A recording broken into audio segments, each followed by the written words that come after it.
একটি প্রতিষ্ঠান যদি দুর্নীতির জায়গাগুলো বন্ধ করা যায় তাহলে প্রতিষ্ঠান কিন্তু এমনি অনেকখানি লাভবান হয়ে যায়। যদি একটি পানির ট্যাঙ্কিতে 2-3টা লিকেজ থাকে, আপনি দেখবেন আপনি যতই পানি ভরেন না কেন দিন শেষে কিন্তু পানি থাকে না। তো একইভাবে আমরা যত উন্নয়নই করতে চাই না কেন, যদি আমরা দুর্নীতির পথগুলো বন্ধ না করি আমাদের উন্নয়নগুলো কিন্তু টেকসই হবে না, সাস্টেইনেবল হবে না। অনুরোধ করব আপনারা দুর্নীতিগুলোকে অ্যাড্রেস করুন। যদি প্রতিষ্ঠানের দুর্নীতি বন্ধ করা যায়, যদি প্রতিষ্ঠানের স্বজনপ্রীতি বন্ধ করা যায় এবং শুধুমাত্র যোগ্যতার ভিত্তিতে রিক্রুটমেন্টগুলো করা যায়, তাহলে আমি মনে করি যে কোনো ধরনের সমস্যার 30% এমনি সমাধান হয়ে যায়। আমি চাইবো এই প্রতিষ্ঠান চলবে প্রতিষ্ঠানের নিয়মে, কোনো অনিয়ম যেন কোনোখানে না হয়। আপনাদের কাছে আমি একেবারে ফ্লোর ওপেন রাখতে চাই। যে কোনো অনিয়ম হলে আপনারা সরাসরি আমার সাথে যোগাযোগ করবেন। যতটুকু ইন্টারফারেন্স যেখানে প্রয়োজন ততটুকু করা হবে, যতটুকু সহযোগিতা দেওয়া প্রয়োজন ততটুকু দেওয়া হবে। কিন্তু একটি প্রতিষ্ঠানকে পলিটিক্যাল ইন্টারফারেন্স করে বিগত সময়ে ধ্বংস হওয়ার অনেক ধরনের উদাহরণ আমাদের সামনে রয়েছে। আমরা সেগুলো বন্ধ করতে চাই, অত্যন্ত আন্তরিকতার সাথেই বন্ধ করতে চাই। কিন্তু বন্ধ করার জন্য এই প্রতিষ্ঠানের অন্তর্গত যারা কর্মকর্তা আছেন, কর্মচারী আছেন, তাদের আন্তরিকতা থাকাটাও কিন্তু অত্যন্ত জরুরি। এই জন্য ভেতরকার ইনফরমেশনগুলো আপনারা যেটুকু পারেন আমাদেরকে দেওয়ার চেষ্টা করবেন। পাবলিকলি যদি দিতে না পারেন, প্রাইভেটলি এসে আমাকে দেবেন। আমি কোনোভাবেই আমার লালপুর বাগাতিপাড়াতে কোনো প্রতিষ্ঠানে এক বিন্দু দুর্নীতি আমি কখনো টলারেট করব না। আল্লাহু আকবার।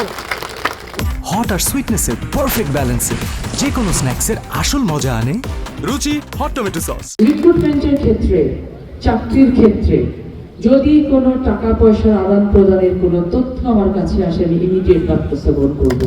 চাকরি পাবে যোগ্যতার ভিত্তিতে, চাকরি হবে পরীক্ষা দিয়ে যারা পাশ করবেন তাদের ভিত্তিতে।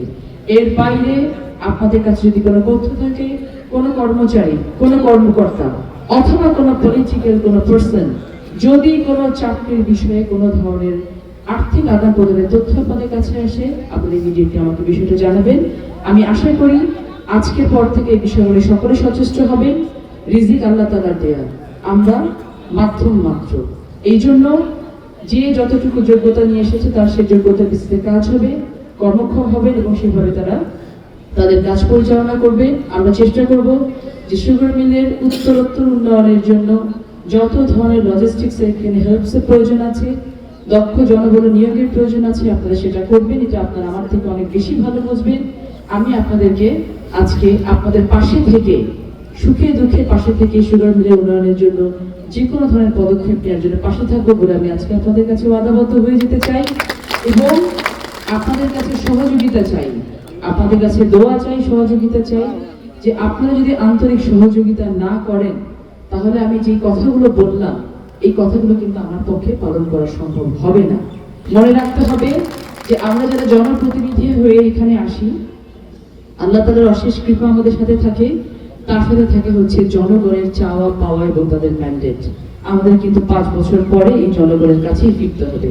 এজন্য আমি প্রতিটা দিন নিজে যেমন মনে রাখতে চাই, আপনাদেরকে মনে করিয়ে দিতে চাই যে আমরা জনগণকে দেওয়ার প্রতিটা প্রতিশ্রুতি, একটি ভোটারের কাছ থেকে ভোট নেওয়ার জন্য আমরা যে কথাগুলো তাদের কাছে বলে এসেছি, এই কথাগুলো আমরা যেন পালন করতে পারি।